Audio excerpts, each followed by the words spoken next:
Pemirsa, pemerintah Republik Indonesia dan pemerintah Republik Singapura mulai memberlakukan secara efektif perjanjian tentang ekstradisi buronan. Pemberlakuan menurut Menteri Hukum dan Hak Asasi Manusia atau Menkumham RI Yasona Laoly secara efektif mulai 21 Maret 2024.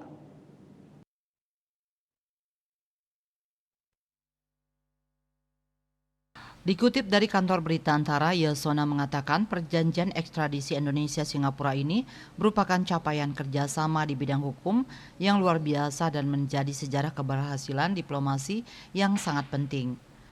Perjanjian ekstradisi Indonesia-Singapura ini merupakan perjanjian ekstradisi ke-12 yang telah diberlakukan pemerintah Indonesia setelah dengan Malaysia, Filipina, Thailand, Australia, Hong Kong, Republik Korea, Republik Rakyat Cina, India, Papua Nugini, Vietnam, Persatuan Emirat Arab, dan Iran.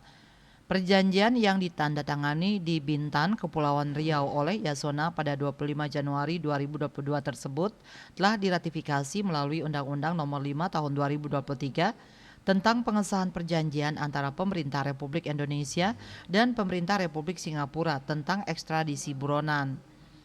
Menurut Yasona, perjanjian tersebut menjadi sejarah keberhasilan diplomasi Indonesia mengingat Singapura sebelumnya hanya memiliki kerangka kerjasama ekstradisi dengan negara-negara dan yurisdiksi tertentu, yakni Amerika Serikat, Jerman, Hong Kong, dan negara-negara yang tergabung dalam negara persemakmuran.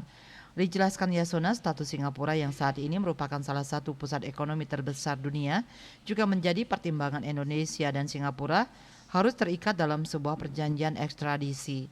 Selain itu, perjanjian ekstradisi juga melengkapi dan menyempurnakan komitmen kedua negara dalam kerjasama hukum, khususnya tentang pemulangan buronan pelaku tindak pidana ke negara asalnya.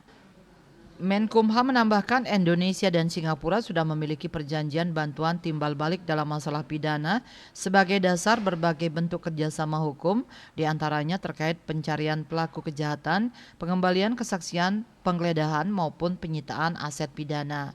Bali Post melaporkan.